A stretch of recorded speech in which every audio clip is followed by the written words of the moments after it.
Welcome to Shukla study point. आप सभी का स्वागत है आपके अपने YouTube channel Shukla study point में। मैं शिवम शुक्ला आप सभी दोस्तों का हार्दिक स्वागत करता हूं। आज की वीडियो के माध्यम से हम चर्चा करेंगे लिखित मॉडल पेपर के बारे में। इतिहास का होगा वो मॉडल पेपर। इतिहास के पेपर 1 का मॉडल पेपर होगा, जो कि बीए 6 सेमेस्टर के छात्र छात्राओं के लिए बहुत ही ज़्यादा महत्वपूर्ण है। अगर आप बीए के 6वें सेमेस्टर में हैं, इतिहास सब्जेक्ट आपका है, यानी केवल हिस्ट्री सब्जेक्ट। एंशियंट हिस्ट्री एक अलग सब्जेक्ट है और हिस्ट्री एक अलग सब्जेक्ट है।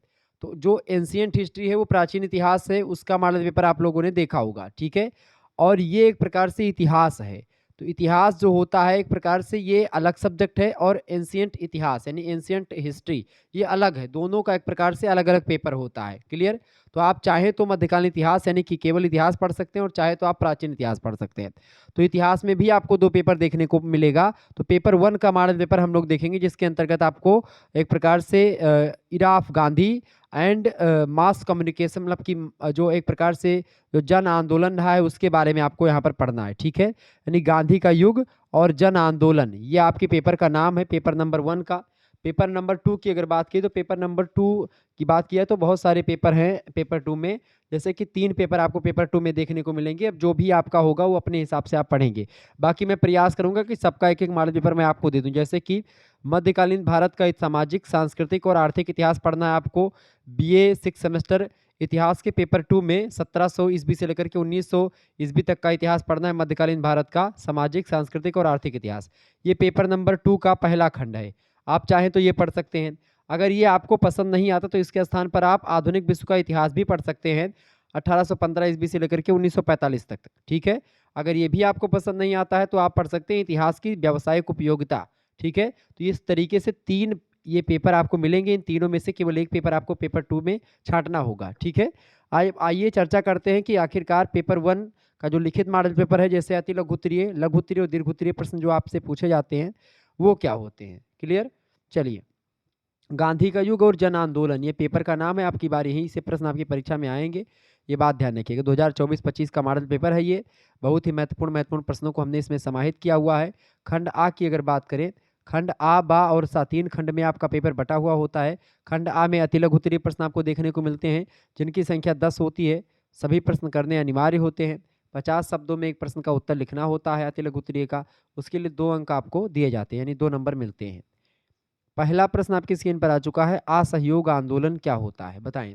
असहयोग आंदोलन किसे कहते हैं? तो आप सभी को पता होगा, राष्ट्रीय आंदोलन में महात्मा गांधी के योगदान में असहयोग आंदोलन, रौलट एक्ट का विरोध भी गांधी जी के द्वारा किया गया। जलियांवाला हत्याकांड भी आप देखेंगे, उसमें भी खिलाफत आंदोलन का भी समर्थन गांधी जी ने किया। तो गांधी जी एक प्रकार से बात किया, उन्होंने कई आंदोलनों को एक प्रकार से जो है उसका सूत्रपात किया। उन्हीं आंदोलनों में से एक आंदोलन था असहयोग आंदोलन। ब्रिटिश सरकार का विरोध करने के लिए गांधी जी एक ऐसे राष्ट्रीय आंदोलन के पक्ष में थे, जिसमें जो श्रमिक लोग हैं, जो किसान हैं, जो व्यापारी हैं, वकील हैं, विद्यार्थी हैं, यहाँ तक कि स्त्रियां जो हैं, उन स्त्रियों सभी का सक्रिय सहयोग हो। इसलिए एक प्रकार से आप देखेंगे इन सभी उद्देश्यों को पूरा करने के लिए उन्होंने राजनीति को जनसाधारण की धार्मिक भावना में से, मतलब कि में से मिलाते हुए भारतीयों से यह अपील करते हैं कि वे आत्मा की शक्ति, सत्य और अहिंसा के द्वारा ही अपने लक्ष्य को प्राप्त कर सकते हैं। और 1920 ईस्वी में इस आंदोलन को एक प्रकार से चलाया गया। कलकत्ता में होने वाले कांग्रेस अधिवेशन में गांधी जी के अहिंसक असहयोग आंदोलन को स्वीकार कर लिया गया, और इस तरीके से जो है गांधी जी को एक प्रकार से इस आंदोलन का नेतृत्व सौंपा गया। और आप देखेंगे गांधी जी द्वारा किए जाने वाले असहयोग आंदोलन की प्रवृत्ति को समझने के लिए आपको तमाम प्रकार की चीज़ों को समझना होगा। आपको जानना होगा कि भाई उस समय क्या-क्या चीज़ें हो रही थी। गांधी के असहयोग आंदोलन को समझने में आप देखेंगे रौलट एक्ट की भी भूमिका आपको मिलेगी, ठीक है। 1919 ईस्वी में मार्च के महीने में रौलट एक्ट आया था, जिसके द्वारा राजद्रोह का संदेश होने पर किसी व्यक्ति पर कोई भी मुकदमा चलाए बिना उसे किसी भी स्थान पर नज़रबंद किया जा सकता था। ऐसी बात रौलट एक्ट में बताई गई थी। ब्रिटिश सरकार ने सफाई दी कि इस कानून का उद्देश्य केवल आतंकवाद को रोकना है। महात्मा गांधी ने फरवरी 1919 में इस कानून की पहले से ही संभावना को देखते हुए सत्याग्रह लीग की स्थापना की थी। एक्ट पास हो जाने के बाद में उन्होंने देखा कि इसका एक प्रकार से गलत उपयोग हो रहा है, तो उन्होंने इसका विरोध किया, रौलट एक्ट का। गांधी जी ने 30 मार्च 1919 को पूरे देश में हड़ताल का दिन एक प्रकार से निर्धारित किया गया। बाद में यह तारीख बदल दी गई थी, 6 अप्रैल को कर दी गई थी 1919 में, ठीक है। लेकिन समय पर सभी जगह इसका समाचार ना पहुंच पाने के कारण से अनेक बड़े नगरों में 30 मार्च को ही हड़ताल शुरू हो गई। देश व्यापक हड़ताल के कारण से गांधी जी को गिरफ्तार करके, मतलब एक प्रकार से देश में जब व्यापक हड़ताल पड़ गई, इसके कारण से लोगों ने कहा कि भाई गांधी जी इसके जिम्मेदार हैं, तो गांधी जी को अंग्रेज सरकार गिरफ्तार कर लेती है और अज्ञात स्थान पर गांधी जी को ले जाती है। तब ये होता है। उसके बाद में तो ये भी एक विशेषता है, मतलब कि ये भी एक सिचुएशन थी असहयोग आंदोलन को एक प्रकार से चालू होने की। दूसरी सिचुएशन थी जलियांवाला बाग हत्याकांड। आप देखेंगे गांधी जी की गिरफ्तारी से क्या हुआ कि देश के अनेक भागों में अशांति फैल जाती है, क्योंकि अभी तक जो आंदोलन हिंसा और एक प्रकार से सत्य की बुनियाद पर चल रहा था, उसमें अशांति फैल गई। पंजाब में हड़ताल का नेतृत्व करने वाले, उनका नाम था डॉक्टर सत्यपाल और डॉक्टर किचलू, इनको भी गिरफ्तार कर लिया गया। इसके फलस्वरूप क्या हुआ, अमृतसर में इतना विरोध फैल गया कि बैसाखी के दिन 13 अप्रैल 1919 को अमृतसर के जलियांवाला बाग में एक सार्वजनिक सभा करके ब्रिटिश हुकूमत का विरोध करने का निश्चय किया गया। जलियांवाला बाग हत्याकांड में लगभग 300 व्यक्ति मारे गए थे, 380 व्यक्ति लगभग मारे गए थे, जबकि हजारों लोग बुरी तरह से इसमें घायल भी हुए थे। 15 अप्रैल की सुबह से पूरे अमृतसर में मार्शल लॉ लागू कर दिया गया और इस तरीके से ये दमनकारी नीतियां जो अंग्रेजों की थी वो लगातार भारतीयों पर हावी हो रही थी। ये भी था। इसके अलावा खिलाफत आंदोलन भी उसी समय चरमरा रहा था। अब ये खिलाफत आंदोलन क्या था, इसको समझने के लिए आपको दूसरा प्रश्न देखना होगा। व्हाट डू मीन बाय खिलाफत आंदोलन? खिलाफत आंदोलन से क्या तात्पर्य है आपका, फटाफट से आप बताएंगे। खिलाफत आंदोलन क्या है? खिलाफत आंदोलन की अगर बात की जाए तो ब्रिटिश शासन का उद्देश्य आरंभ से ही हिंदुओं और मुसलमानों में फूट डालने का है। अंग्रेजों की नीति रही फूट डालो और राज करो। उनको पता था कि अगर हिंदू और मुस्लिम, सिख ईसाई, मतलब कि ईसाई तो थे ही, सिख वगैरह, सिख, हिंदू और मुस्लिम, बौद्ध और जैन, ये जो भारतीय एक प्रकार से धर्म है, अगर ये आपस में मिले जुले रहेंगे तो एक प्रकार से इनको हरा पाना दैट इज इम्पॉसिबल, मुश्किल है, बहुत ज़्यादा मुश्किल है। इसीलिए उन्होंने क्या किया, मुसलमानों को हिंदुओं से और हिंदुओं को मुसलमानों से हमेशा अलग करने का प्रयास किया। प्रथम विश्व युद्ध के समय तुर्की एक बड़ा साम्राज्य हुआ करता था। उसी तुर्की साम्राज्य में आप देखेंगे इसका सुल्तान जो होता था तुर्की का, वो सुल्तान दुनिया भर के सुन्नी मुसलमानों का धार्मिक गुरु माना जाता था। यानी कि जो तुर्की साम्राज्य का सुल्तान बनता था, वही पूरे के पूरे सुन्नी समुदाय के जो मुसलमान हैं उनका धार्मिक गुरु भी माना जाता था। मुस्लिम नेताओं ने देश में एक व्यापक खिलाफत आंदोलन प्रारंभ किया। गांधी जी तथा कांग्रेस के दूसरे नेताओं ने इस आंदोलन में अपना सहयोग दिया, क्योंकि गांधी जी को लगा कि अगर हम खिलाफत आंदोलन, जो कि एक प्रकार से तुर्की का एक प्रकार से आंदोलन था, तुर्की में वो आंदोलन एक प्रकार से उठा, लेकिन उस आंदोलन के पक्ष में भारतीय मुसलमान भी थे। जब गांधी जी ने देखा कि खिलाफत आंदोलन में भारतीय मुसलमान भी रुचि ले रहे हैं, तो उन्होंने क्या किया, असहयोग आंदोलन में एक प्रकार से खिलाफत आंदोलन को भी एक प्रकार से संकलित कर लिया। यानी खिलाफत आंदोलन को संकलित कर देने से क्या हुआ कि जो भारतीय मुसलमान थे वो गांधी जी के पक्ष में आ गए और गांधी जी के कहने पर सारी बातें करने लगे, ठीक है। गांधी जी और कांग्रेस के दूसरे नेताओं ने क्या किया, इस आंदोलन को एक प्रकार से अपना सहयोग दिया। इसका परिणाम ये हुआ कि पूरा भारत एक कौम की तरह अंग्रेजी शासन के विरुद्ध खड़ा हो गया, ठीक है। अब क्या हुआ कि हिंदू, मुसलमान, सिख सभी लोग एक प्रकार से, हालांकि हिंदू और मुसलमान बेसिकली एक में जुड़ करके और खूब विरोध करना शुरू कर दिया आंदोलन, मतलब किसका, अंग्रेजों का। असहयोग आंदोलन का आरंभ जो है इन सभी एक प्रकार से स्थितियों का परिणाम रहा। खिलाफत आंदोलन का, जलियांवाला बाग हत्याकांड का और रौलट एक्ट का, इसके कारण से असहयोग आंदोलन जो हुआ एक प्रकार से वो एक भारी भरकम तौर पर हमारे समक्ष आया। असहयोग आंदोलन की प्रकृति को स्पष्ट रूप से समझने के लिए इसके 4 पक्षों को आपको समझना पड़ेगा। पहला पक्ष है आंदोलन का क्या क्या क्या कार्यक्रम रहा है। दूसरा, आंदोलन की क्या प्रगति रही है, कैसे विकास हुआ उसका। तीसरा, आंदोलन का दमन कैसे किया गया। और चौथा, आंदोलन का अंत कैसे हुआ। ये 4 पॉइंट अगर आप समझेंगे तो असहयोग आंदोलन और खिलाफत आंदोलन सारी चीज़ों को आप समझ पाएंगे, ठीक है। हालांकि आंदोलन का जो कार्यक्रम रहा उसमें आप देखेंगे पहला कार्यक्रम रहा कि 1919 में कानून के अनुसार विधानसभाओं के चुनाव का बहिष्कार किया जाएगा, सरकारी स्कूल और कॉलेज का बहिष्कार किया जाए, न्यायालयों का बहिष्कार किया जाए, सरकार द्वारा मिली उपाधियों को लौटा दिया जाए, ऐसे विरोध किया जाएगा, विदेशी कपड़ों का बहिष्कार किया जाए, सरकारी उत्सवों और आयोजनों का बहिष्कार किया जाए, मेसोपोटामिया के युद्ध में किसी भी तरह की सेवाओं से बहिष्कार किया जाए। ऐसे तमाम प्रकार के कार्यक्रम जो है निर्धारित किए गए।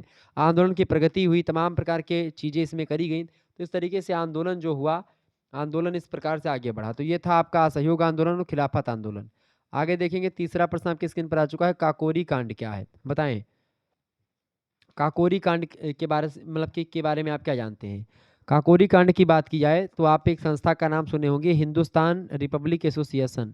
हिंदुस्तान रिपब्लिक एसोसिएशन के संदर्भ में अगर बात करें तो इसको शॉर्ट फॉर्म में बोलते हैं एचआरए, ठीक है, हिंदुस्तान रिपब्लिकन एसोसिएशन। भारत की स्वतंत्रता से पहले उत्तर भारत की एक प्रमुख क्रांतिकारी पार्टी थी, जिसका गठन हिंदुस्तान को अंग्रेजों के शासन से मुक्त करवाने के उद्देश्य से उत्तर प्रदेश और बंगाल के कुछ क्रांतिकारियों के द्वारा 1924 ईस्वी में कानपुर जिले में की गई थी। इसकी स्थापना में लाला हरदयाल की महत्वपूर्ण भूमिका रही है। काकोरी कांड के पश्चात आप देखेंगे 4 क्रांतिकारियों को फांसी भी दी गई थी और हिंदुस्तान रिपब्लिकन एसोसिएशन के 16 प्रमुख क्रांतिकारियों को 4 साल की सज़ा भी, उम्र कैद की सज़ा दी गई थी, ठीक है। और इसके बाद में यह संगठन जो होता था ये भिन्न मतलब कि छिन्न भिन्न हो गया, हिंदुस्तान रिपब्लिकन एसोसिएशन। अब इसी से रिलेटेड है काकोरी कांड।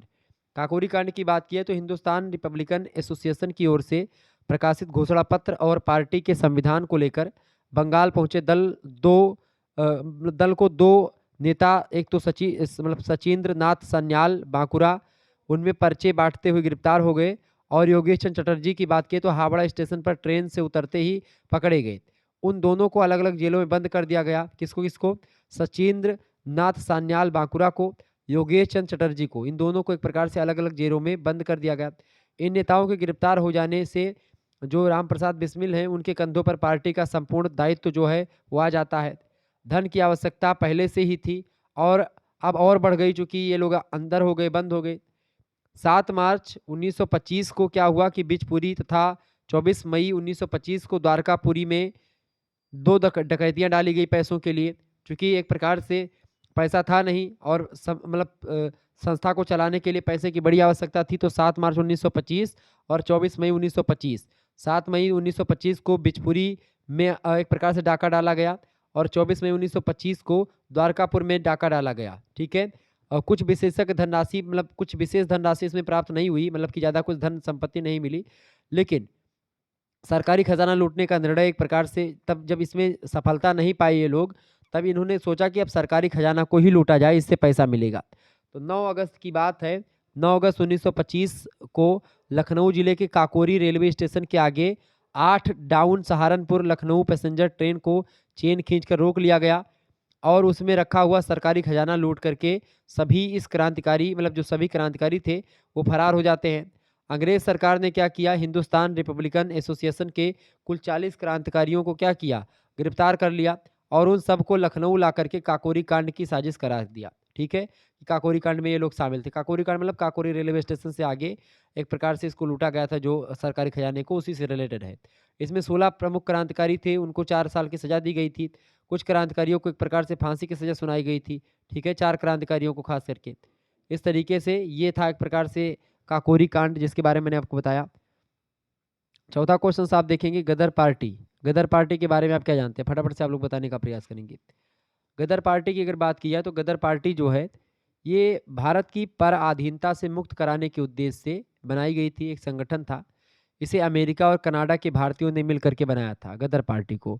1 नवंबर की डेट है, 1 नवंबर 1913 की अगर बात है तो उस दिन सैन फ्रांसिस्को नगर में एक संगठन बनाया गया था और इसे प्रशांत तट का हिंदी संघ भी कहा जाता है। यह पार्टी हिंदुस्तान गदर नाम का पत्र भी यहाँ से निकलता था, जो उर्दू और पंजाबी में छपता था। पत्र हिंदुस्तान गदर एक पत्र भी है। इस संगठन ने भारत को अनेक महान क्रांतिकारी दिए, जैसे गदर पार्टी के महान नेताओं में आप देखेंगे सोहन सिंह का नाम आता है, सोहन सिंह भकना जिनका नाम है। इसके अलावा करतार सिंह सराभा, लाला हरदयाल, इन सभी नेताओं ने जो कार्य किए, उसने भगत सिंह जैसे क्रांतिकारी को प्रेरित किया। और सरदार भगत सिंह का नाम तो पूरे संसार में सभी लोग जानते हैं। पहले महायुद्ध के छिड़ते ही जब भारत के अन्य दल अंग्रेजों के सहयोग दे रहे थे, गदर पार्टी के लोगों ने अंग्रेज राज के विरुद्ध जंग घोषित कर दी और उनका मानना था कि सुरा सो पहचानिए जो लड़े दीन के हेत और पुरजा पुरजा कट मरे कभू न छोड़े खेत। ये उनका मानना था गदर पार्टी के लोगों का, यही नारा देते थे। स्थापना हुई थी 25 जुलाई 1913 ईस्वी को, ये बात ध्यान रखिएगा। 1 नवंबर 1913 से परिवर्तित नाम इसका कर दिया गया गदर पार्टी। इसका जन्म अमेरिका के सैन फ्रांसिस्को के एस्टोरिया में 1913 में क्या हुआ था, अंग्रेजी सरकार को जड़ से उखाड़ फेंकने के उद्देश्य से बनाई गई थी गदर पार्टी। गदर पार्टी के संस्थापक थे सरदार मोहन सिंह भकना, ठीक है, इसके अध्यक्ष भी थे।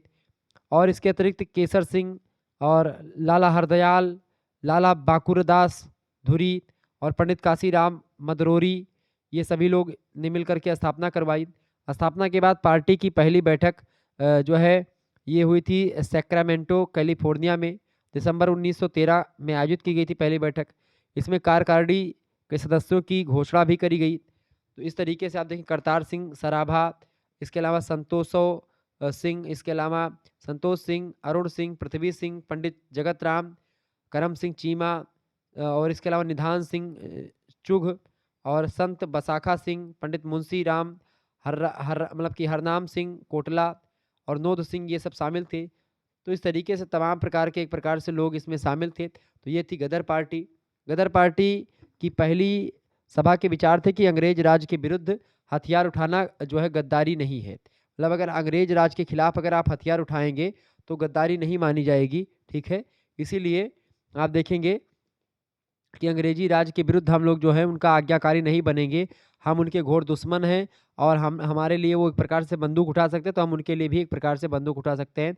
हमारी इसी दुश्मनी को अंग्रेज गद्दारी कहते हैं, इसीलिए वे हमारी 1857 की आज़ादी की जंग को गदर कहते आ रहे हैं, ठीक है। ये बात वो लोग कहा करते थे कि भाई हाँ, इसको वो गदर कहते हैं। तो जब गदर ही कहते तो गदर पार्टी की स्थापना हो जाती है, ठीक है। मतलब कि गदरियों को कोलंबिया नदी किनारे के भारतीय मजदूरों के में काम शुरू किया और गदर पार्टी ने 15 जुलाई 1913 को ऑस्ट्रेलिया की आरा मिलों में एक बुनियादी प्रस्ताव पास किया, जिसके तहत कहा गया गदर पार्टी जो है ये हथियारबंद क्रांति की मदद से अंग्रेजी राज के शासन को मतलब भारत से आज़ाद करवाएगी। ऐसे तमाम प्रकार के चीज़ें करी गई इसमें, तो सबका बड़ा योगदान रहा। पांचवा प्रश्न आप देखेंगे साइमन कमीशन। साइमन कमीशन के बारे में आप सभी लोग जानते भी होंगे। साइमन कमीशन एक प्रकार से क्या है? साइमन कमीशन की बात की जाए तो साइमन कमीशन का गठन जो हुआ था, ये भारत के राज्य सचिव थे उस समय लॉर्ड बर्किनहेड, उन्होंने 8 नवंबर 1927 को सर जॉन साइमन की अध्यक्षता में एक संवैधानिक आयोग का गठन किया था। वही संवैधानिक गठन जो है, ये संवैधानिक आयोग जो था, इसी को एक प्रकार से साइमन कमीशन कहा गया। इसमें कुल मिलाकर के 7 सदस्य थे और सभी सदस्य इसके साइमन कमीशन के कौन थे? अंग्रेज थे। इसीलिए साइमन गो बैक के नारे लगाए गए, क्योंकि साइमन जो कमीशन था इसमें सभी सदस्य अंग्रेज थे, 7 के सातों सदस्य, ठीक है। 1919 में भारत में संवैधानिक सुधार करने के उद्देश्य से भारत शासन अधिनियम 1919 पारित किया गया था। इसमें प्रावधान यह भी था कि जो है इस अधिनियम के पारित होने के 10 वर्षों के पश्चात एक संवैधानिक आयोग का गठन किया जाएगा, जो भारत में इस बात की जांच करेगा कि यह अधिनियम किस हद तक सफल हो पाया है तथा भारत में उत्तरदायी शासन स्थापित करने का जो अभी तक का वक्त था, ये सही था या नहीं सही था, शासन सही हुआ कि नहीं हुआ। तो इसीलिए 1919 का जो एक प्रकार से नियम था, अधिनियम था, उसको चेक करने के लिए साइमन कमीशन भारत आया था, ठीक है। ये बात आप ध्यान रखेंगे। लेकिन चूंकि साइमन जो कमीशन आया था इसमें सभी लोग अंग्रेज थे, तो अंग्रेजों की बुराई कभी लिख नहीं पाते, इसीलिए इसका जो है विरोध किया गया। इसके सभी सदस्य अंग्रेज होने के कारण से कांग्रेस ने इसे श्वेत कमीशन कह करके इसका विरोध किया। इलाहाबाद में कांग्रेस ने 11 दिसंबर 1927 को एक सर्वदलीय सम्मेलन बुलाया, जिसमें साइमन कमीशन के बहिष्कार का निर्णय लिया जाता है। कांग्रेस के अलावा लिबरल फेडरेशन, मुस्लिम लीग, हिंदू महासभा, किसानी मजदूर पार्टी, इन सभी लोगों ने भी साइमन कमीशन का खूब विरोध किया। लिबरेशन फेडरेशन का गठन तेज बहादुर सिंह के द्वारा किया गया था। मद्रास की जस्टिस पार्टी, पंजाब की यूनियन पार्टी, इसके अलावा भीमराव अंबेडकर के नेतृत्व में हरिजन संगठन, ऑल इंडिया अछूत फेडरेशन ने और मोहम्मद शफी ने साइमन कमीशन का समर्थन किया था। मतलब कुछ ऐसे लोग थे, वैसे मद्रास की जस्टिस पार्टी, पंजाब की यूनियन पार्टी, भीमराव अंबेडकर के नेतृत्व में जो हरिजन संगठन था, ऑल इंडिया अछूत फेडरेशन जो था, इन सभी ने और इसके अलावा मोहम्मद शफी ने, इन सभी ने साइमन कमीशन का समर्थन किया था, लेकिन बाकी लोगों ने उसका विरोध किया था, खूब जम करके विरोध किया था, ठीक है। ये बात ध्यान रखेंगे। तो इस तरीके से साइमन जो था, ये साइमन कमीशन 3 फरवरी 1928 को भारत में बम्बई पहुंचता है। उसके बम्बई पहुंचने पर लोगों के द्वारा उसे काले झंडे दिखाए जाते हैं और साइमन वापस जाओ, साइमन गो बैक के नारे लगते हैं। क्योंकि साइमन जो था ये इसका अध्यक्ष था, इसीलिए साइमन गो बैक के नारे लगे। लखनऊ में साइमन कमीशन का विरोध करते हुए जवाहरलाल नेहरू और गोविंद बल्लभ पंत को पुलिस की लाठियां खानी पड़ी। इसके अलावा लखनऊ में खली कुजम्मा ने भी साइमन कमीशन का विरोध किया। मद्रास में साइमन कमीशन का विरोध टी प्रकाशम के नेतृत्व में किया गया। पंजाब में साइमन कमीशन का विरोध लाला लाजपत राय कर रहे थे। लाला लाजपत राय को शेरे पंजाब भी कहा जाता है, आप लोग सभी लोगों को पता होगा। लाहौर में लाला लाजपत राय के द्वारा 31 अक्टूबर 1928 को साइमन कमीशन का विरोध किया जा रहा था। इसी समय क्या हुआ कि पुलिस ने लाठीचार्ज कर दिया और उसी लाठीचार्ज में लाला लाजपत राय के सिर पर एक लाठी लग जाती है और उस कारण से क्या होता है, वो घायल हो जाते हैं और कुछ दिनों के बाद में लाला लाजपत राय की मृत्यु हो जाती है। तो इस तरीके से ये साइमन कमीशन था जिसके बारे में मैंने आपको बताया। ठीक है, साइमन कमीशन के बारे में आप लोग जाहिर सी बात है जान गए होंगे कि साइमन साइमन कमीशन था क्या। ठीक है, आगे बढ़ेंगे। अगला प्रश्न,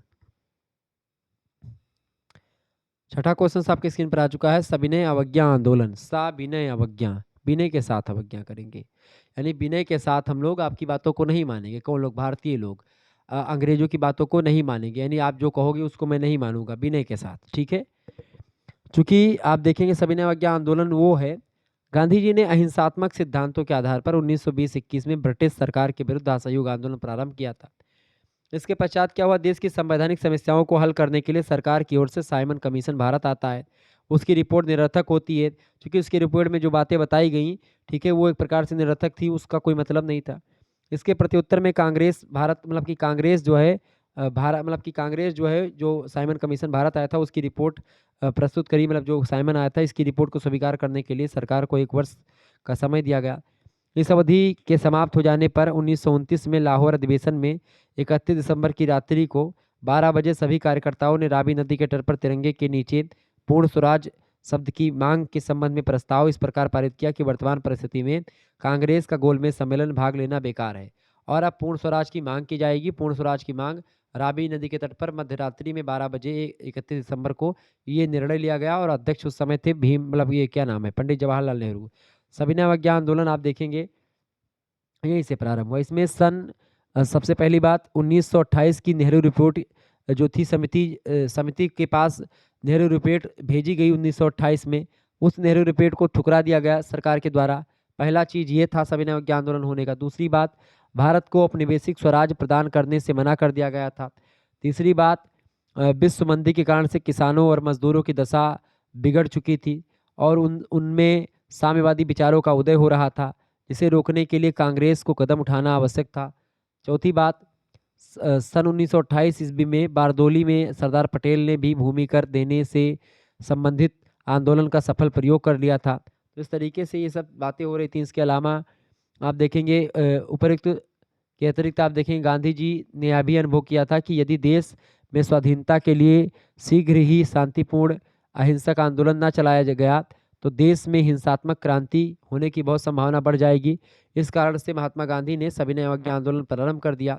सविनय अवज्ञा आंदोलन के कई कार्यक्रम थे। सबसे पहली बात जो है संपूर्ण मदिरा का निषेध किया जाएगा। दूसरी बात, विनिमय की दर में कमी करके एक सीलिंग पंपेश कर दी जाएगी। इसके अलावा जो है भूमि का लगान आधा हो और उस पर मतलब कि काउंसिल का नियंत्रण रहे।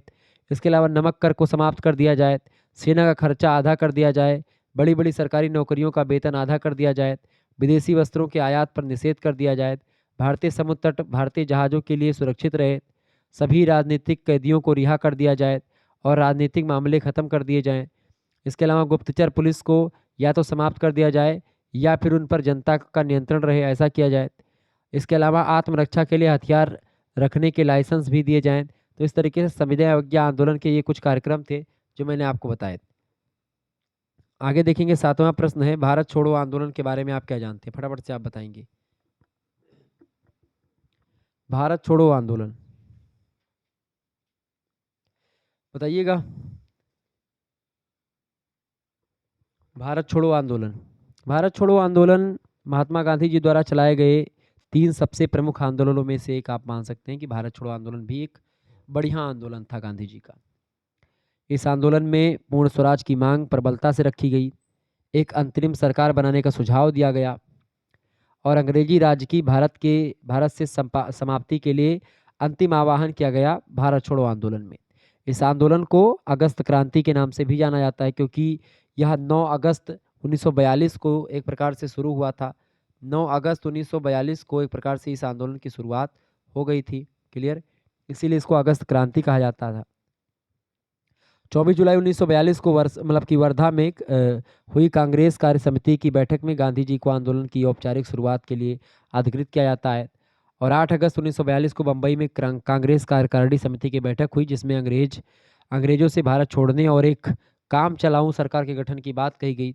इस अधिवेशन में इस प्रस्ताव पर कुछ विरोध के स्वर उभरे तथा तब उन्हें चुनौती देकर के महात्मा गांधी ने इस आंदोलन के प्रति अपनी प्रतिबद्धता प्रदर्शित की और कहा कि यदि संघर्ष का यह प्रस्ताव नहीं स्वीकार किया गया तो मैं एक मुट्ठी बालू से ही कांग्रेस से भी बड़ा आंदोलन खड़ा कर दूंगा।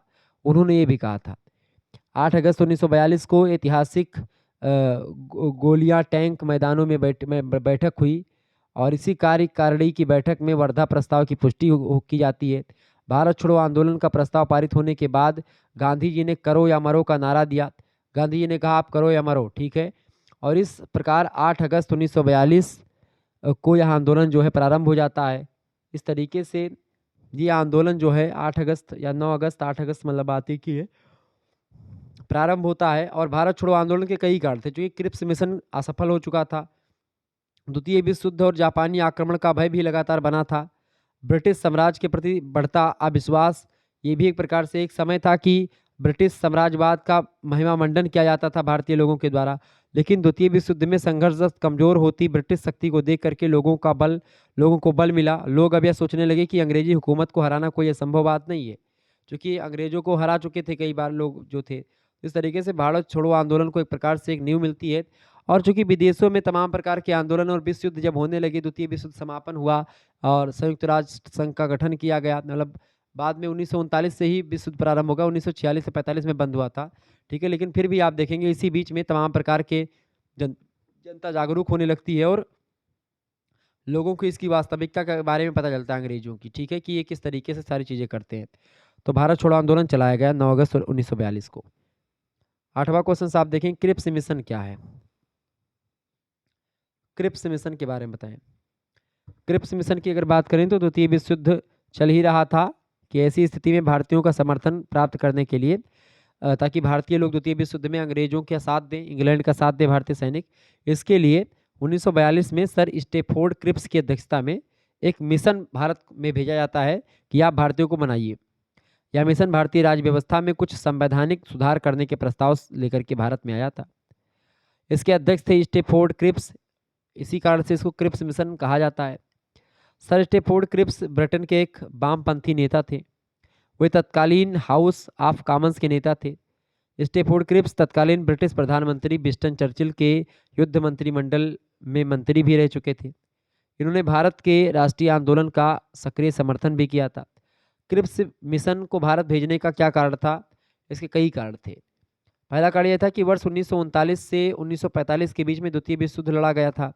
इस दौरान भारत पर ब्रिटेन का शासन था और ब्रिटेन दक्षिण पूर्व एशिया में पराजित हो रहा था और इसके अलावा भारत पर जापान के आक्रमण का खतरा बढ़ता जा रहा था।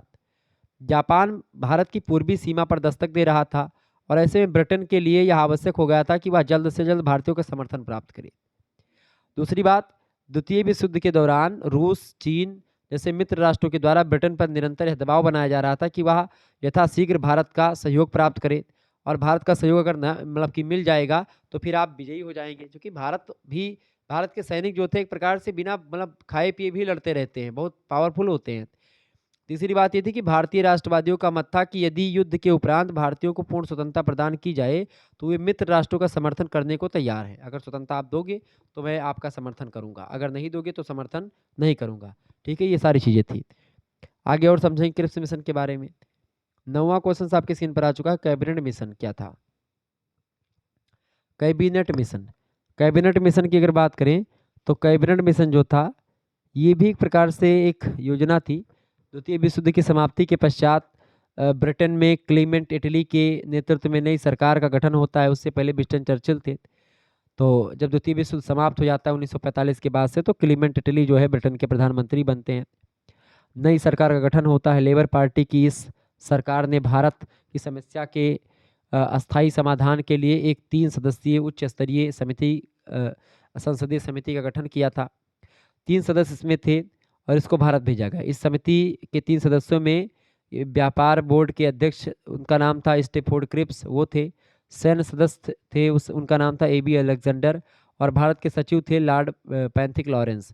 ये 3 व्यक्ति थे। कौन कौन थे इसमें? स्टेफोर्ड क्रिप्स थे, दूसरे AB अलेक्जेंडर थे और तीसरे लॉर्ड पैथिक लॉरेंस थे। इन तीनों ने मिल करके एक प्रकार मतलब ये तीन मिल करके कैबिनेट मिशन का निर्माण करते हैं। पैथिक लॉरेंस को इस समिति का अध्यक्ष बनाया गया था।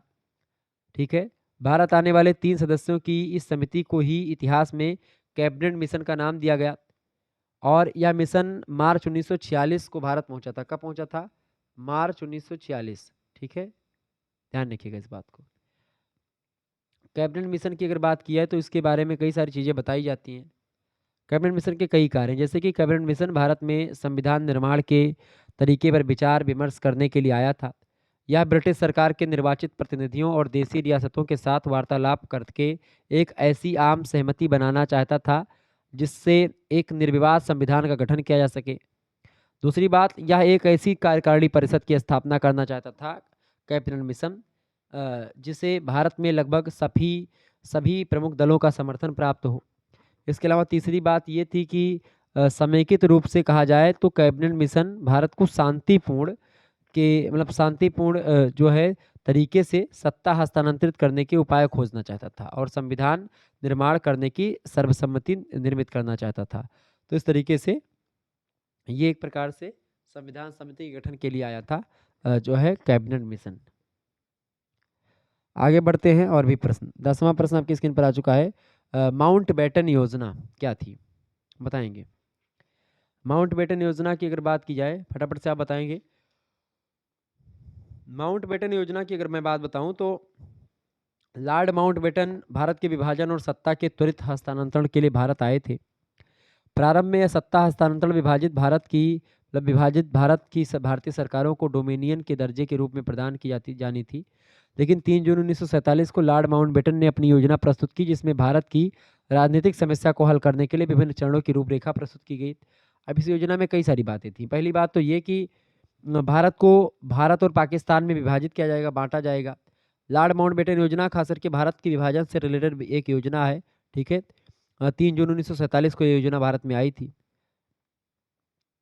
दूसरी बात, बंगाल और पंजाब का विभाजन किया जाएगा और उत्तरी पूर्वी सीमा प्रांत और असम के सिलहट जिले में जनमत संग्रह कराया जाएगा। तीसरी बात, पंजाब के लिए संविधान निर्माण हेतु एक पृथक संविधान सभा का गठन किया जाएगा।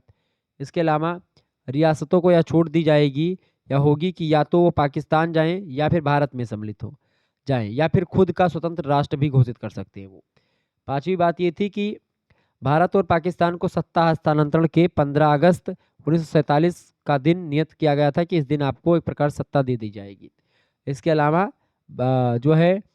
अलावा ब्रिटिश सरकार ने भारतीय स्वतंत्रता अधिनियम 1947 को जुलाई 1947 में पारित किया और इसमें प्रमुख प्रावधान शामिल थे कि जिन्हें माउंटबेटन योजना के द्वारा आगे बढ़ाया जाएगा। तो इस तरीके से भारत विभाजन या भारत की रूपरेखा, भारत विभाजन या भारत को किन किन भागों में बांटा जाएगा, किस आधार पर सारी चीज़ें होंगी, ये एक प्रकार से लॉर्ड माउंटबेटन की योजना में ही बताया गया था। क्लियर, ये बात ध्यान रखेंगे।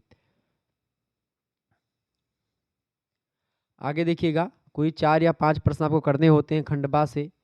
150 या 200 शब्दों में इन प्रश्नों के उत्तर को आपको लिखना है। लघु उत्तरीय प्रश्न है ये बात भी ध्यान रखेंगे।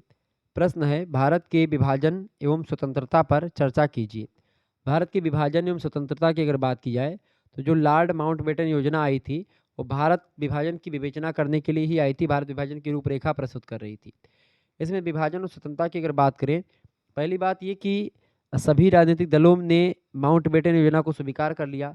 कोई भी दल है, चाहे मुस्लिम लीग की बात करूं मैं, चाहे कांग्रेस की बात करूं या अन्य दलों की बात करें, सभी लोगों ने, राजनीतिक दलों ने माउंटबेटन योजना को स्वीकार किया।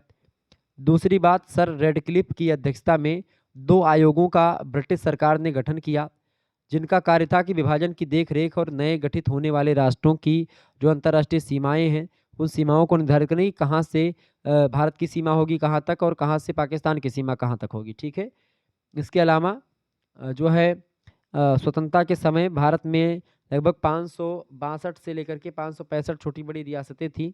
ठीक है, उनको एक प्रकार से एक में मिलाना था। इसके अलावा जो है भारत के प्रधानमंत्री प्रथम गृह मंत्री वल्लभ भाई पटेल ने इस संदर्भ में कठोर नीति का पालन किया। 15 अगस्त 1947 तक जम्मू कश्मीर, जूनागढ़ और हैदराबाद, ये 3 क्षेत्र ऐसे थे जो कि एक प्रकार से ये भारत में शामिल नहीं होना चाहते थे, नॉर्थ पाकिस्तान में। ये अपने आप में एक स्वतंत्र रियासत के रूप में बनना चाहते थे, ठीक है? लेकिन आप देखेंगे कि 15 अगस्त 1947 तक आते-आते सरदार वल्लभ भाई पटेल ने जम्मू कश्मीर, जूनागढ़ और हैदराबाद को एक प्रकार से जैसे कुछ अपवादों को छोड़ कर के सभी रियासतों को विलय पत्र पर हस्ताक्षर करवा लिया गया। गोवा पर पुर्तगालियों और पुदुचेरी पर फ्रांसीसियों का अधिकार था। उपर्युक्त विवेचनों से स्पष्ट होता है कि माउंटबेटन योजना का मुख्य उद्देश्य था भारत का विभाजन करना और सत्ता का हस्तांतरण करना, ठीक है? तो भारत विभाजन का और सत्ता हस्तांतरण का उद्देश्य था स्वतंत्रता देना, ये उद्देश्य था किसका? लॉर्ड माउंटबेटन योजना का। क्लियर? ये बात आप ध्यान रखेंगे। समझ में आ गया होगा आपके कि माउंटबेटन योजना क्या है? ये देखिए पाकिस्तान और भारत का बंटवारा कैसे हुआ था? रेड क्लिफ ब्राउन जो रेड क्लिफ रेखा है भारत और पाकिस्तान के बीच में, तो वो रेड क्लिफ ने ही खींची थी, ठीक है? अब पाकिस्तान जो था वो पूर्वी पाकिस्तान और पश्चिमी पाकिस्तान में बटा, चूँकि उस समय बंगाल और जो पंजाब था ये बहुत बड़े प्रांत थे। तो पंजाब आप देखेंगे पाकिस्तान में भी एक पंजाब है, ठीक है? और अपना भारत में भी एक पंजाब है। ऐसे ही आप देखेंगे तो बंगाल 2 हैं, एक बांग्लादेश बन गया जो कि पहले पूर्वी पाकिस्तान के नाम से जाना जाता था, ठीक है? और पश्चिमी पाकिस्तान आपका जो पाकिस्तान था ओरिजिनल वो, तो पूर्वी पाकिस्तान अब बांग्लादेश बन गया, ठीक है?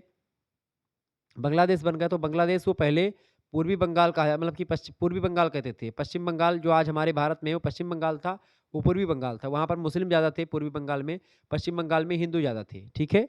ध्यान रखिएगा इस बात को।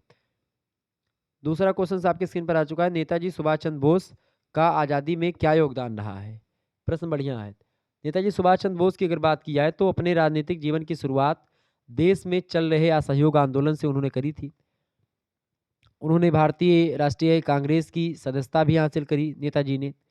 20 जुलाई 1921 को उनकी मुलाकात राष्ट्रपति मतलब राष्ट्रपिता महात्मा गांधी जी से होती है 20 जुलाई 1921 को। वैचारिक समानता ना होने के कारण से उन्होंने देश बंधु चित्तरंजन दास के साथ मिलकर के बंगाल आंदोलन का नेतृत्व किया।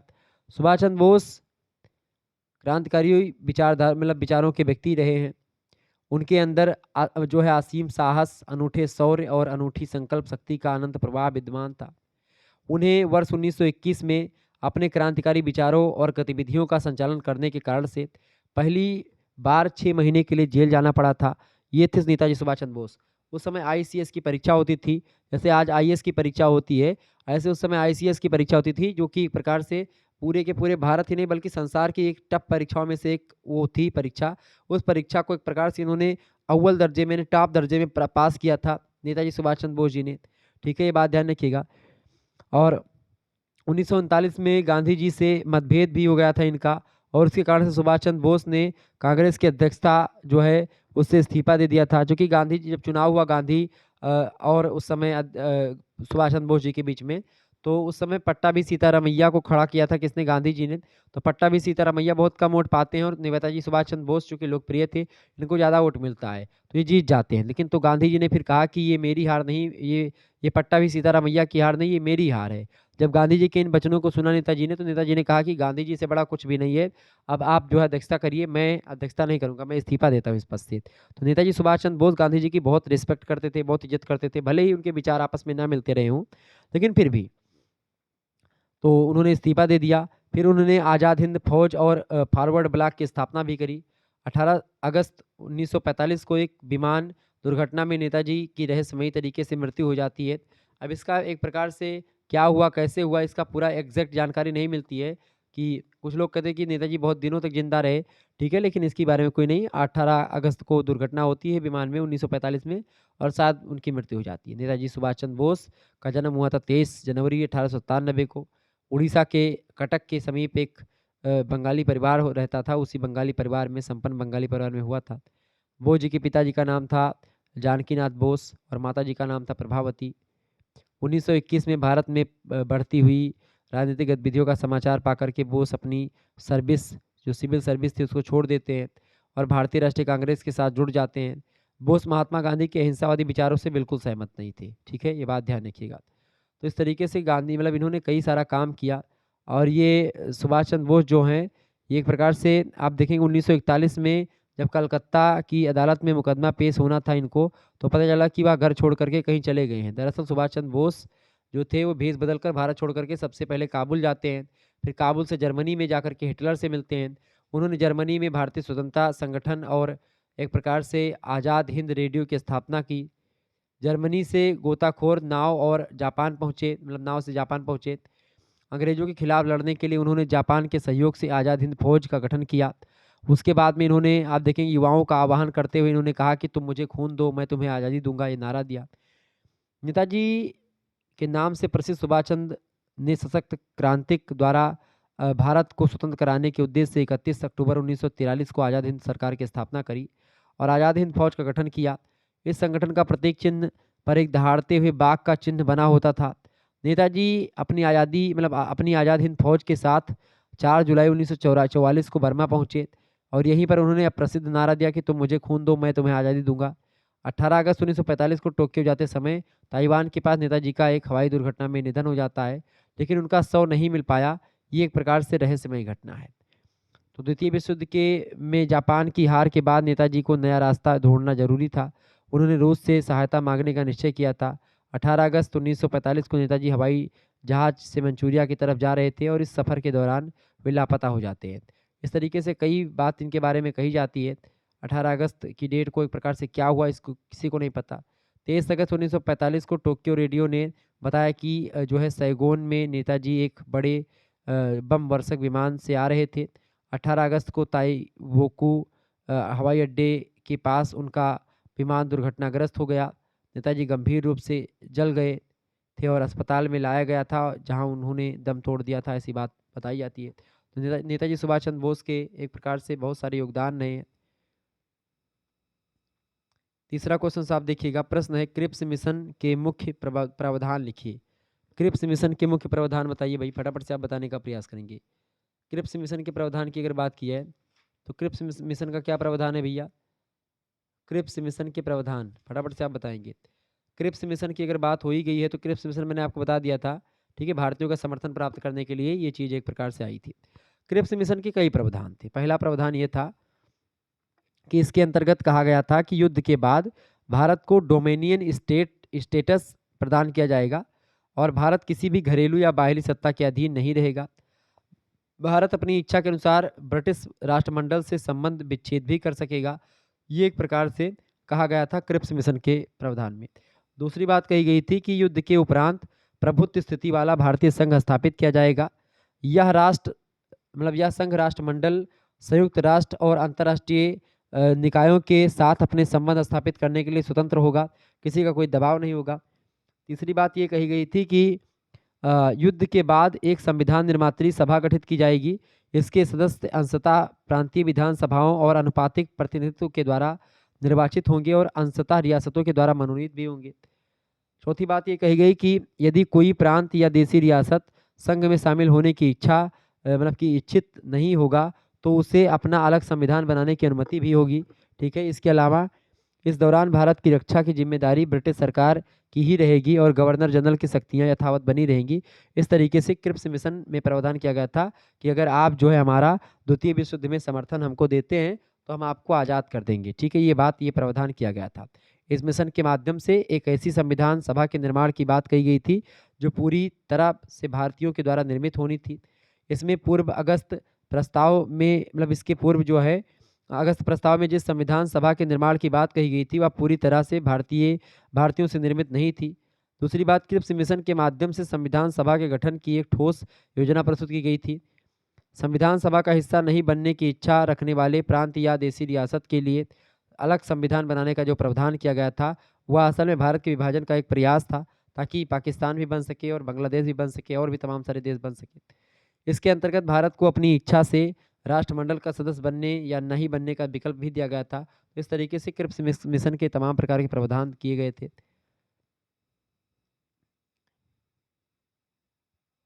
अगला क्वेश्चन आप देखेंगे, प्रश्न है कैबिनेट मिशन द्वारा घोषित प्रमुख प्रस्ताव बताइए।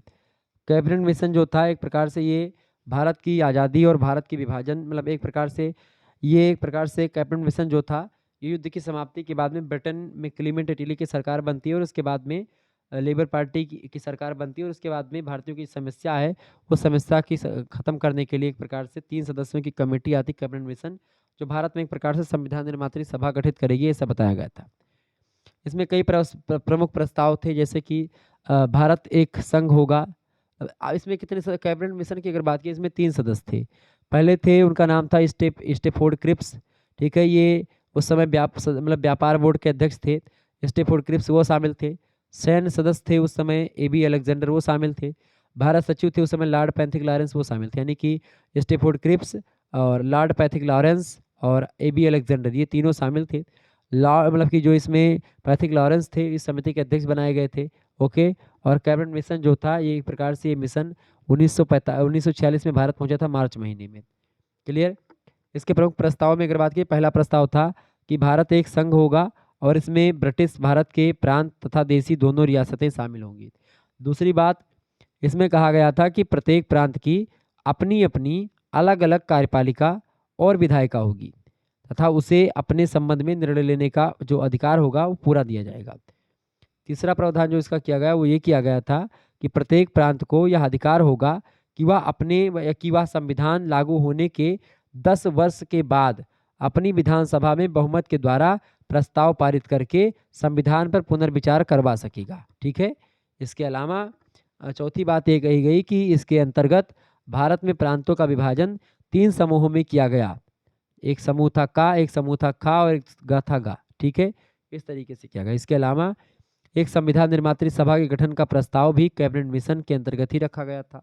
इसके अलावा इसके अगले प्रस्ताव में छठा प्रस्ताव ये है कि इसके अंतर्गत यह कहा गया था कि प्रत्येक प्रांत को उसकी जनसंख्या के अनुपात में संविधान सभा में प्रतिनिधि भेजने होंगे। इसके अलावा सातवां प्रावधान ये था कि कैबिनेट मिशन के माध्यम से पुलिस लीग की पृथक पाकिस्तान की मांग, जो मुस्लिम लीग की जो एक प्रकार से मुस्लिम लीग की जो पृथक पाकिस्तान की मांग है, उसको अस्वीकार कर दिया गया था। ये बात भी ध्यान रखेंगे। तो इस तरीके से कैबिनेट मिशन के प्रावधानों में सारी चीज़ें आप लिख सकते हैं। ओके। कैबिनेट मिशन का मतलब कि परिणाम क्या हुआ? इसका परिणाम ये हुआ कैबिनेट मिशन का कैबिनेट मिशन का परिणाम ये हुआ मेरे भाई कि जुलाई 1946 में संविधान सभा के गठन के लिए प्रांतीय विधानमंडलों में निर्वाचन हुआ।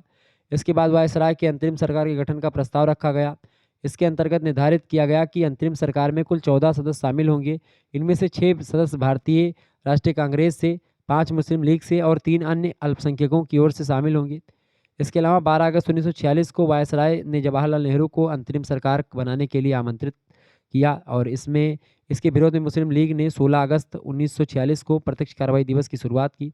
इसके आधार पर संपूर्ण भारत में भीषण सांप्रदायिक दंगे हुए, बड़ी संख्या में लोग मारे गए। मौलाना अबुल कलाम आज़ाद ने 16 अगस्त को भारतीय इतिहास का काला दिवस बताया था। इस प्रकार कैबिनेट मिशन कभी भारत की संवैधानिक समस्याओं का पूर्ण समाधान करने तथा भारत के सभी वर्गों में संतुलन साधने में सफल नहीं हो सकी। ठीक है? ये समिति। पांचवा प्रश्न, नेहरू रिपोर्ट की मुख्य सिफारिशें बताइए। नेहरू रिपोर्ट की प्रमुख सिफारिशें क्या थी भाई? फटाफट से आप बताने का प्रयास करेंगे। नेहरू रिपोर्ट की सिफारिशों की अगर बात की जाए तो कई सारी सिफारिशें थी नेहरू रिपोर्ट की। ठीक है? जैसे कि नेहरू रिपोर्ट की जो सिफारिश थी उसमें आप देखेंगे, नेहरू रिपोर्ट जो एक प्रकार से थी, ये एक प्रकार से आप देखेंगे, आपको बता दूं कि जब कांग्रेस ने साइमन कमीशन का बहिष्कार करने का आह्वान किया तो उस समय भारत सचिव थे लॉर्ड बर्किनहेड। उन्होंने 24 नवंबर 1927 को भारतीयों के सामने एक चुनौती रख दी थी कि वे ऐसे संविधान का निर्माण कर ब्रिटिश संसद के सामने पेश करें जिसे भारतीय जनता एवं राजनीतिक दलों का समर्थन और सहमति प्राप्त हो। तो भारतीय मंत्री ने ब्रिटिश संसद के सामने यह कहा कि भारतीय कभी भी एकजुट होकर के संविधान का निर्माण नहीं कर सकते हैं। ठीक है? 28 मई 1928 को इसी विषय पर विचार करते हुए डॉक्टर अंसारी की अध्यक्षता में सर्वदलीय सम्मेलन आयोजित किया जाता है। 29 संस्थाओं ने भाग लिया इसमें। 10 मई 1928 को बम्बई में दूसरे सर्वदलीय सम्मेलन का आयोजन किया गया, जिसमें एक 7 सदस्यीय समिति गठित की गई और जिसकी अध्यक्षता मोतीलाल नेहरू ने की और इस समिति को भारतीय संविधान के सिद्धांतों का निर्धारण करने की जिम्मेदारी दी गई। फिर नेहरू रिपोर्ट एक प्रकार से, उसमें 7 सदस्य शामिल थे। इसमें अध्यक्ष थे मोतीलाल नेहरू और अन्य सदस्यों में तेज बहादुर सप्रू, सर अली इमाम, शोएब कुरैशी, एम एस आड़े, एम आर जयकार, मंगल सिंह और एन एम जोशी और इसके अलावा जी बी प्रधान, सुभाष चंद्र बोस, ये सभी लोग शामिल थे। 7 सदस्यीय जो समिति थी इसने अपनी रिपोर्ट 1928 में प्रकाशित की जो नेहरू रिपोर्ट के नाम से जानी जाती है। इसके पश्चात 10 अगस्त 1928 को यह रिपोर्ट कांग्रेस अधिवेशन में रखी जाती है जिसको सभी ने स्वीकार किया। नेहरू रिपोर्ट के संबंध में जी आर प्रधान ने कहा कि 1928 की नेहरू रिपोर्ट सांप्रदायिकता की भावना मिटाने का एक उग्र प्रयत्न था। ठीक है? नेहरू रिपोर्ट की जो सिफारिशें थी उसमें कई बातें थी। पहली बात, कि केंद्र में पूर्ण रूप से औपनिवेशिक स्वराज तथा प्रांतों में पूर्ण उत्तरदायी शासन स्थापित किया जाएगा। दूसरी बात, सांप्रदायिक निर्वाचन पद्धति को समाप्त कर संयुक्त निर्वाचन प्रणाली लागू की जाएगी।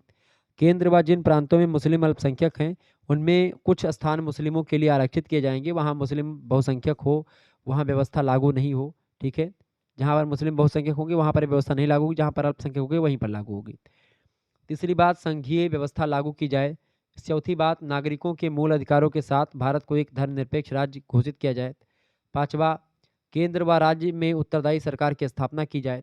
इसके अलावा भारत में एक प्रतिरक्षा समिति, उच्चतम न्यायालय तथा लोक सेवा आयोग की स्थापना की जाए। इसके अलावा मुसलमानों की इस मांग को स्वीकार कर दिया गया कि बम्बई से सिंध को अलग कर उत्तरी पश्चिमी प्रांतों को भी अन्य प्रांतों के समान ही अधिकार दिए जाएं। इसके अलावा देश में उच्चतम न्यायालय होगा जो संविधान की व्याख्या करेगा। ये सारी बातें नेहरू रिपोर्ट में बताई गई थी। आगे देखें, छठा प्रश्न है, हिंदुस्तान रिपब्लिकन एसोसिएशन की व्याख्या कीजिए। हिंदुस्तान रिपब्लिकन एसोसिएशन की अगर बात की जाए, इसके बारे में मैंने आपको बताया भी था। हिंदुस्तान रिपब्लिकन एसोसिएशन जो है, इसके बारे में अगर बताऊं मैं, तो ये इसकी एक प्रकार से भारत की स्वतंत्रता से पहले उत्तर भारत की एक प्रमुख क्रांतिकारी पार्टी थी, जिसका गठन हिंदुस्तान को अंग्रेजों के शासन से मुक्त करवाने के लिए किया गया था। उत्तर प्रदेश और बंगाल के कुछ क्रांतिकारी के द्वारा 1924 में कानपुर में किया गया था इसकी स्थापना। इसकी स्थापना में लाला हरदयाल की महत्वपूर्ण भूमिका थी। और आप देखें, काकोरी कांड के पश्चात जब 4 क्रांतिकारियों को फांसी दी गई और हिंदुस्तान रिपब्लिकन एसोसिएशन के लगभग 16 क्रांतिकारियों को 4 वर्ष से लेकर के कारागार या उम्र कैद की सजा सुनाई गई, तो यह संगठन छिन्न भिन्न हो जाता है और बाद में इसे चंद्रशेखर आज़ाद ने भगत सिंह के साथ मिल करके पुनर्जीवित किया और एक नया नाम दिया इसको, हिंदुस्तान सोशलिस्ट रिपब्लिकन एसोसिएशन। 1924 से लेकर के 1931 तक लगभग 8 वर्षों तक इस संगठन को पूरे भारतवर्ष में दबदबा इसने बना करके रखा। पूरे भारतवर्ष में 1800 और इसके परिणाम स्वरूप ब्रिटिश सरकार ही नहीं बल्कि आप देखेंगे अंग्रेजों की साठगांठ से क्या हुआ कि 1885 में स्थापित जो है 46 साल पुरानी कांग्रेस पार्टी भी अपनी मूलभूत नीतियों में परिवर्तन करने का विवश हो गई थी। तो कुल मिलाकर के ये हिंदुस्तान रिपब्लिकन एसोसिएशन जो था, ये एक प्रकार से ये भगत सिंह से और इनसे लाला हरदयाल से, नेताजी सुभाष चंद्र बोस से रिलेटेड था। ठीक है, आगे देखेंगे। 7वां प्रश्न है, भारतीय क्रांतिकारी भगत सिंह का संक्षिप्त परिचय दीजिए। बताएं। भारतीय क्रांतिकारी और स्वतंत्रता सेनानी भगत सिंह के संदर्भ में संक्षिप्त विवेचना करें या संक्षिप्त परिचय दें। तो भगत सिंह की अगर बात की है तो भारत के एक महान स्वतंत्रता सेनानी और क्रांतिकारी थे।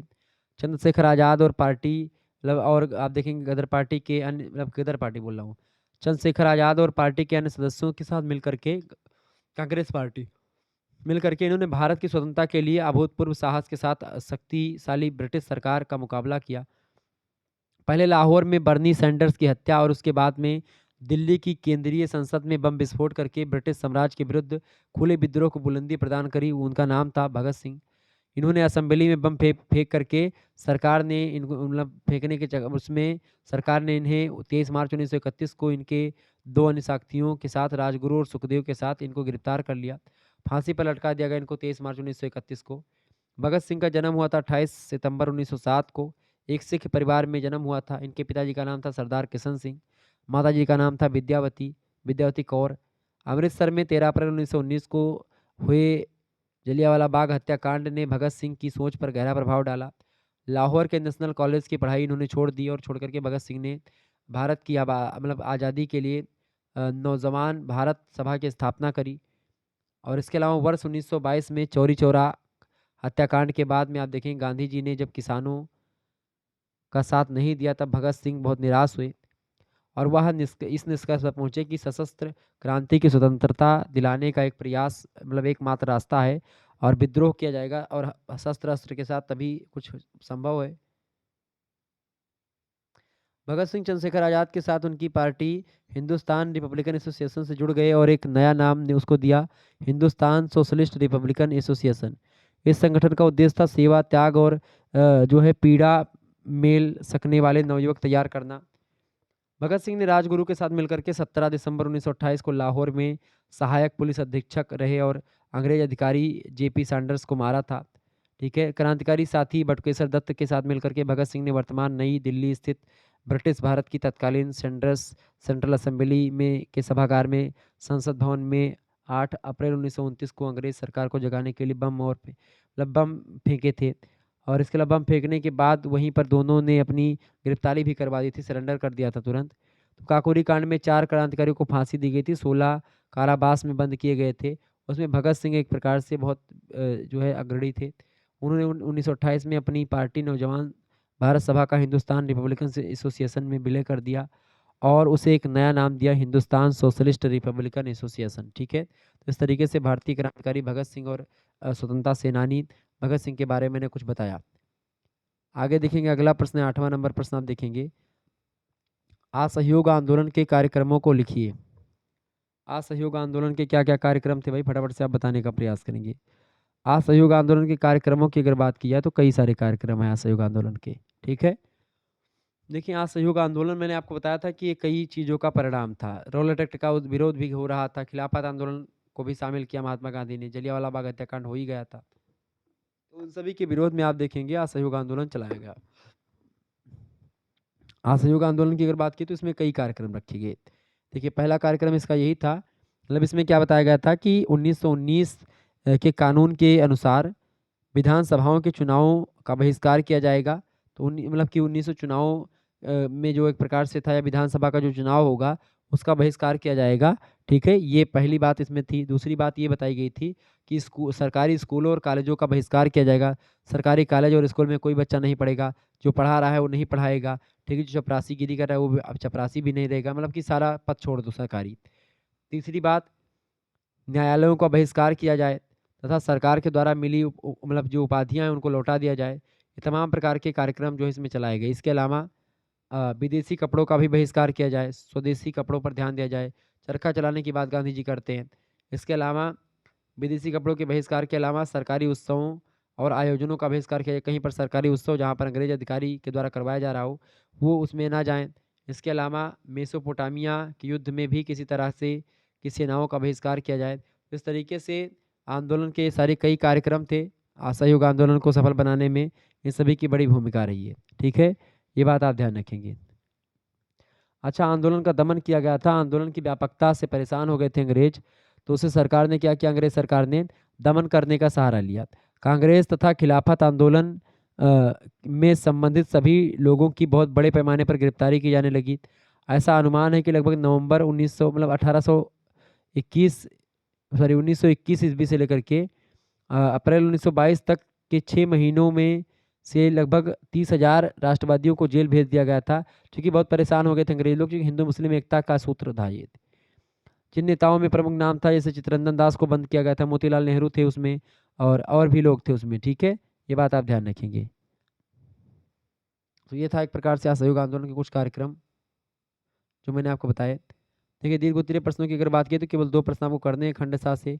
450 या 500 शब्दों में आपको एक प्रश्न का उत्तर लिखना है। सभी विश्वविद्यालयों के लिए बहुत ही महत्वपूर्ण है। आप किसी विश्वविद्यालय में पढ़ रहे होंगे, यही सब प्रश्न आपको देखने को मिलेगा।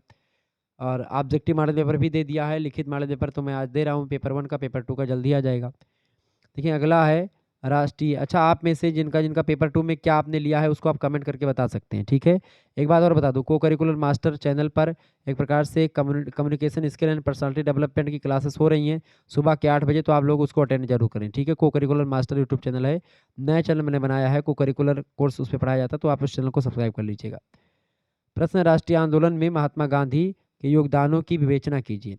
Communication skill and personality development जो है ये को करिकुलर सब्जेक्ट है आपका, आपकी परीक्षा में बीए बीएससी बीकॉम के 6 सेमेस्टर में पूछा जाएगा। ठीक है, ऑब्जेक्टिव प्रश्न, तो उसका मॉडल पेपर मैंने को करिकुलर मास्टर पर दिया हुआ है। डेली 8 बजे आपकी क्लास वहाँ पर चलती है। क्लियर। तो राष्ट्रीय आंदोलन में महात्मा गांधी के योगदानों की विवेचना कीजिए। क्या योगदान है महात्मा गांधी का, इसको बताना है। दूसरा प्रश्न है, भारत के बाहर क्रांतिकारी आंदोलनों के संदर्भ में व्याख्या कीजिए। बहुत ही बढ़िया प्रश्न परीक्षा में पूछा जा सकता है। अगला प्रश्न आप देखेंगे, सविनय अवज्ञा आंदोलन की मुख्य घटनाओं का वर्णन और महत्व का वर्णन कीजिए। जो सविनय अवज्ञा आंदोलन है इसकी मुख्य घटनाएं कौन कौन सी हैं, इंपॉर्टेंट जो फैक्ट हैं वो कौन कौन से हैं, इंपॉर्टेंट घटनाएं क्या क्या थी, और इसके अलावा इसका वर्णन करना है और महत्व भी बताना है साथ ही साथ। ठीक है। चौथा प्रश्न है, भारत छोड़ो आंदोलन की राष्ट्रीय आंदोलन में क्या भूमिका रही है, इसकी विवेचना कीजिए। बहुत ही महत्वपूर्ण प्रश्न है। तो इस तरीके से आप लोगों ने इन तमाम प्रश्नों को समझा। ये सब प्रश्न आपकी परीक्षा की दृष्टि से बहुत ही ज़्यादा महत्वपूर्ण थे। ये 4 प्रश्नों का आप स्क्रीनशॉट ले लीजिएगा, इनको आप पढ़ लीजिएगा। बाकी मैं प्रयास करूँगा कि इनको भी करवाने का प्रयास किया जाए, लेकिन आप एक इन प्रश्नों को ज़रूर तैयार कर लीजिएगा। बाकी लघु उत्तरीय में जितना मैंने बता दिया, इससे बाहर कुछ आने-वाने वाला है नहीं, तो आप बस इतना वीडियो, इसी वीडियो को 2-3-4 बार देख लीजिएगा। आप में सब में परीक्षा में यही प्रश्न आने वाला है, तो आप इन प्रश्नों को, इस वीडियो को 2 से 3 बार आप ज़रूर देखिएगा, ठीक है? ये 10 प्रश्न आपको दिए गए हैं, इनमें से 100% आपके बहुत सारे के सारे प्रश्न आने वाले हैं, ठीक है? ये बात ध्यान रखिएगा। तो ये है आपका एंशिएंट हिस्ट्री, मतलब ये आप देखेंगे एंशिएंट हिस्ट्री। आप जो है हिस्ट्री का मॉडल पेपर आप देख चुके हैं। प्राचीन इतिहास का जो पेपर 1 है, जिसका मॉडल पेपर हो गया है, इसमें आप देखेंगे अभी आज या कल में ही हुआ है। रिलीजन एंड फिलोसॉफी एक प्रकार से इसमें मैंने पढ़ाया हुआ है। पेपर 2 का जल्दी आ जाएगा, जिसमें प्राचीन भारत में कला और वास्तुकला के बारे में हम चर्चा करेंगे। तो प्राचीन इतिहास के पेपर 1 में रिलीजन एंड फिलोसॉफी यानी धर्म और दर्शन आपको पढ़ना था।